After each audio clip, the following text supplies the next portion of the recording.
నాన్న ఇది సెగ్మెంట్ 2. 1935 మే 30న బెజవాడలో నువ్వు పుట్టడం జరిగింది. అప్పుడు ఆ కాలంలో ఎండలు రోడ్లు పగులుతూ ఉంటాయి అని వినడం జరిగింది. నేను చిన్నప్పుడు నీ పుట్టినప్పటి నుంచి ఒక 10-15 ఏళ్ళు నీ జీవితకాలంలో నువ్వు చూసిన వింతలు విశేషాలు, స్కూల్లో నీవు వెళ్లే బడిలో ఎలా వెళ్లేవాడివి, అమ్మాయిలు అబ్బాయిలు ఎంతమంది ఉండేవారు, మీ ఇంట్లో మన ఇంట్లో ఆచారాలు, తర్వాత రోజు మీరు ఏ విధంగా ఆడుకునేవారు, స్కూల్కి వచ్చాక ఇంటిలో బడికి ఏం తీసుకువెళ్లేవారు లంచ్కి, ఆ 15 ఏళ్లలో జరిగినవి ఒకటి నువ్వు చెప్పడం నేను వినడం జరిగింది.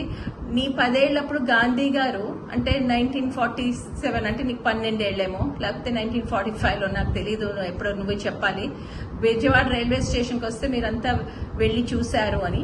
ఇలాంటివి ఏమైనా ఇంట్రెస్టింగ్ విషయాలు దయచేసి చెప్పు.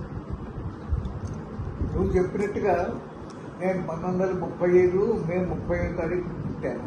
అంటే 35 అని చెప్తూ ఉంటాను అనమాట.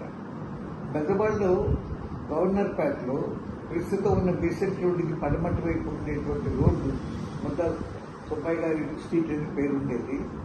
ఆ స్ట్రీట్లో ఉండేవాళ్ళం. తాతయ్య గారు 29లో ఒక ఇల్లు కట్టారు అక్కడ. తర్వాత ఆ ఇంట్లోనే ఉన్నాం అనమాట గవర్నర్పేటలో. దాని పక్కనే తాతయ్య హాస్పిటల్ ఉండేది, జేడీ హాస్పిటల్ అన్న పేరుతో. అదే సందులో చివరిగా, అంటే ఏలూరు వైపు రంగనాయకమ్మ గారు, డాక్టర్ రంగనాయకమ్మ గారు ఉండేవారు. ఆవిడ లేడీస్ డాక్టర్ అనమాట. ఆవిడ సొంత బ్రదర్ చలం గారు, very famous writer and controversial figure అనమాట. ఆంధ్ర విషయంలో అది వేరే విషయం కూడా చెప్పడం మాట్లాడదు. ఆ చలం గారి అంటే ఈవిడ first lady doctor of Vijayawada అనుకోవచ్చా?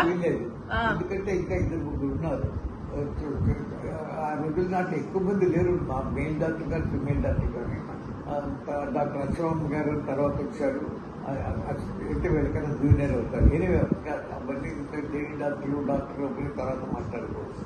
అప్పుడు పుట్టినప్పుడు ఎంత వేడిగా ఉండేదంటే, ఇప్పుడు నాకు ఏసీ లేవు, ఫ్యాబ్రిక్ ఉండేవి కానీ అందరికి కూడా లేదు. ఒక మన ఆ గదిలో పూర్వకాలం ఇల్లు కలిగినప్పుడు ఇప్పుడు ఎవరు పట్టంటే తూలు ఉండేవి. ఆ తూలికి బిరడా కొట్టి తర్వాత గడపలు ఉండేవి. ఆ గడప వరకు నీళ్లు పోసి నేల మీద అక్కడ మంచంలో అమ్మని పడుకోబెట్టినప్పుడు తను డెలివరీ అయిందనుకుని తర్వాత అక్కడ ఉండేటువంటి కిటికీలు 3-4 కిటికీలు ఉన్నాయి. మొత్తానికి ఒట్టి వెళ్ళతారు. ఇక్కడ ఇప్పుడు కస్కస్ అంటారే, ఇక్కడ పెట్టి ఒక సర్వెంట్ రెగ్యులర్గా నీళ్ళతో తడుపుతూ ఉండేవాడు. వాటిని తర్వాత ఫ్యాన్లు ఉండేది, మొత్తం మీద చాలా చల్లగా ఉండేట్టుగా చేశారని చెప్పి అందరూ చెప్తూ ఉండేవారు. అట్లా మంచి బాగా సర్వైవ్ అయ్యాను. తర్వాత ఆ చిన్నప్పుడు ఒకరు చెప్పిన విషయాలు తప్ప నాకు బాగా గుర్తులేదు. ఒకటి బాగా ఏంటంటే, నా చిన్నప్పటికే తాతయ్యకి ఒక గుర్రం బండి ఉండేది. కారు కూడా ఉండేది కానీ కారు ఎక్కువగా ఇంట్లో ఫ్యామిలీ మెంబర్స్ వాడేవాడు. గుర్రం బండి తన పేషెంట్ చూడటానికి హౌస్ విజిట్స్ రెగ్యులర్గా చేసేవాడు తాతయ్య. ఆ గుర్రం బండి వెంకయ్య అని చెప్పి ఒక డ్రైవర్ గుర్రం తోలేవాడు ఉండేవాడు అనమాట గుర్రం బండిని. అతను ఏం చేశాడంటే తమాషా, నాకు చిన్నప్పుడే అయితే ఏ వయసులో వేశారో తెలియదు కానీ పోగులు ఉండేవి, బంగారు పోగులు. అది అందరికీ ఉండేవారు అన్నమాట. ఎందుకంటే తాతయ్యకి 5 అబ్బాయిలు 3 అమ్మాయిలు. ఫస్ట్ మా అక్కయ్య పుట్టింది, తర్వాత వరుసగా 4-5 అబ్బాయిలు పుట్టారు. అంటే 4వ వాడిని. తర్వాత ఏమో 2 అమ్మాయిలు పుట్టారు. ఎనివే ఈ బ్యాక్గ్రౌండ్ తర్వాత భగవాన్ చివరివాడు. తర్వాత చంద్రమోహన్ అని ఒక అబ్బాయి పుట్టాడు కానీ మనకి ఏదో లివర్ చిన్నప్పుడు 2 ఏళ్ళకే పోయాడు అతను. సో అతని సంగతి మనం మర్చిపోతాం. తర్వాత 2 ఆడపిల్లలు, రమాలు, మీనాక్షి, 2 డిట్రాయిట్లో ఉన్నారు. అప్పుడు పుట్టినప్పుడు ఆ గది చల్లబుచ్చి స్కూల్ చేశాక కాస్త 3 ఏళ్ళ నుంచి ఆడుకుంటూ ఉండే టైంలో ఆ తమాషాగా నాకు నెత్తిన పాలనీళ్ళు పాలు పట్టే ఒక బిందె బోర్లు ఇచ్చాడు. ఆ బోర్లు ఇచ్చేటప్పటికి తీసుకుంటే రావటంలో ఎవరు బోర్లు ఇచ్చారు? వెంకయ్య నన్ను తమాషా చేద్దామని తలకాయ మీద బోర్లు. అందరూ అదే చెప్పుకునేవాడు. పూజ చేస్తుంటే నాకు వాడు తీసుకెళ్ళి 1-7 మొదలెట్టాడు. పరిగెత్తుకుంటాడు తాతయ్య హాస్పిటల్కి, కర్ర పెట్టుకుంటాడు వాడిని. ఇలా పండిస్తావు. చివరికి ఎంత చెప్పారు లేకపోతే పక్కనే సద్దులో 10 వాళ్ళు ఉండేవాడు. వాళ్ళు వచ్చి పెద్ద కత్తెర అన్ని తీసుకొచ్చి అతి కష్టం మీద చిన్న చెంబు లాంటిది కట్ చేసి అది తీశారట. అప్పటి ఒక బట్టి ఏడ్చి పడి ముసిలిపోయారంటే నేను అందరూ చెప్పుకునేవాడు ఆ రోజుల్లో. ఆ రోజు అదంతా అయిపోయాక అంతవరకు అంటే మేము చిన్నప్పుడు చదివినప్పుడు అంతా గవర్నర్ పార్టీలో ఆ పబ్లిక్ స్కూల్స్ అంటే ఏమీ లేవు. గవర్నమెంట్ మున్సిపల్ హై స్కూల్ వచ్చింది, తర్వాత అందులో గాంధీజీ మున్సిపల్ స్కూల్ తర్వాత పేరు పెట్టారు. వంటంలో ఒక హై స్కూల్ ఉండేది.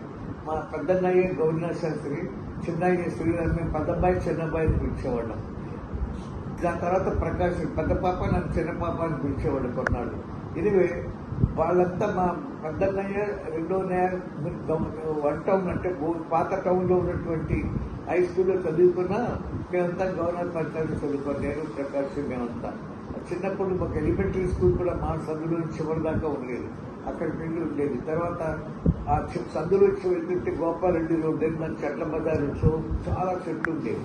అక్కడ ఉండేటువంటి ఒక కోమటి కొట్లో నేను సామాన్లన్నీ కొంటూ ఉండేవాడు. మాకు బాగా గుర్తు పెన్సిల్ కానీ ఇంకేదైనా కానీ కొంటూ ఉండేవాడు ఆయన. తర్వాత అక్కడ ఎదురుకుండా కాబట్టి వాళ్ళు ఇద్దరు వైస్ ఛాన్సలర్ ఉండేవాడు. వాళ్ళు సినిమాలు యాక్ట్ చేశారు. అది పెద్ద మాకు తమాషా అది కూడా ఇవన్నీ చిన్నప్పుడు ఉపయోగంగా ఉండేటువంటి గుర్తులు అనమాట. అప్పుడంటే 35 వచ్చిన తర్వాత 1945 అంటే 1945లో మా పెద్దన్నయ్య పెళ్ళి అయింది. గవర్నర్ పార్టీలోనే అయింది. పెంజర్ల వెంకటేశ్వర గారిని వాళ్ళ అమ్మాయి ఇచ్చారు. ఆ వెంకటేశ్వర గారు బద్దలు కానీ బెజవాడలో చేశారు పెళ్లి. ఆ రోజుల్లో అన్ని 5 రోజులు పెళ్లి అనమాట. సో అది కూడా పెళ్లి సంబంధం నాకు బాగా గుర్తుంది. 1945 తర్వాత కొంచెం నాకు అన్ని గుర్తుకొస్తూ ఉండేవి. అప్పుడు మర్చిపోకుండా వినాల్సింది ఏంటంటే బ్రిటిష్ పాలన ఉంది భారతదేశం. ఆ బ్రిటిష్ పాలనలో ఉన్నప్పుడు సెకండ్ వరల్డ్ వార్ జరిగింది 45